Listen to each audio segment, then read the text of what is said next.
ಅಂತಃಕರಣ ಮೂರ್ತಿ ದಯಾಳು ಅಂತ ಕರೀತಾರ. ನನಗೆ ವಿಪರೀತ ದಾರಿದ್ರ್ಯತನ ಅದೇ, ನನಗೆ ವಿಪರೀತ ಬಡತನ ಅದೇ, ನನಗೆ ವಿಪರೀತ ತ್ರಾಸದೆ, ನಾನು ಹೋಗೋ ದಾರಿ ಒಳಗ ಯಾಕೆ ಸಿಕ್ಬಿಡಬಾರ್ದು ಬಂಗಾರದ ಇಟ್ಟಿಗೆ?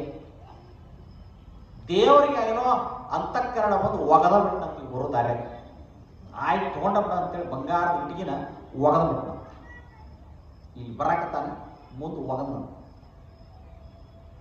ಬರ್ಕೊಂತ ಬರ್ಕೊಂತ ಬರ್ಕೊಂತ ಇನ್ನೊಂದು 10 ಹೆಜ್ಜೆ ಮುಂದೆ ಬಂದಿದ್ರೆ ಅದು ಸಿಗ್ತಿತ್ತು. ಇವ್ರ ತಲೆಯಾಗ ಏನು ಬಂತಂತ ನೋಡ್ರಿ, ಕರ್ಮಫಲದಂಗ ಬುದ್ಧಿ ಓಡ್ತಂತ.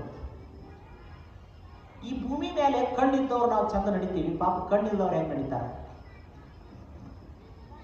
ಈ ಭೂಮಿ ಮೇಲೆ ಕಣ್ಣಿದ್ದವ್ರು ಬಹಳ ಚಲೋ ನಡೀತಾರ.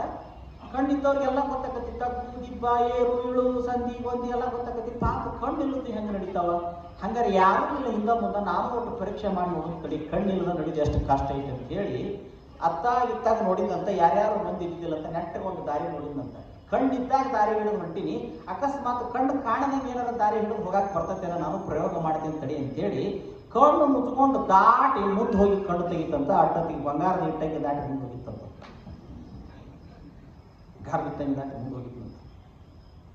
ಕೊನೆ ದೇವರನ್ನಂತ, ನಾ ಏನೋ ನಿನ್ನ ದರಿದ್ರತನಕ್ಕ, ನಿನ್ನ ಬಡತನಕ್ಕ, ಏನೋ ನಿನ್ನ ಆಸೆಗೆ ಪಾಪ ಬಳಲೈತಿ ಜೀವ ಕೇಳಾಕತ್ತೈತಿ, ಕೊಟ್ರಾತು ಅಂತ ತಿಳ್ಕೊಂಡು ಕೊಟ್ಟಪ್ಪ, ನಿನ್ನ ಕರ್ಮ ಫಲ ಉಳ್ಕೊಳ್ಳಿಲ್ಲಲ್ಲ, ನಾನವ್ರೆ ಏನ್ ಮಾಡ್ಲಿ, ನಿನ್ನ ಭೋಗದಾಗ ಇದ್ದಕ್ಕಾಕೈತಿ ಹೋಗೋಣ ಅಂದ್ರೆ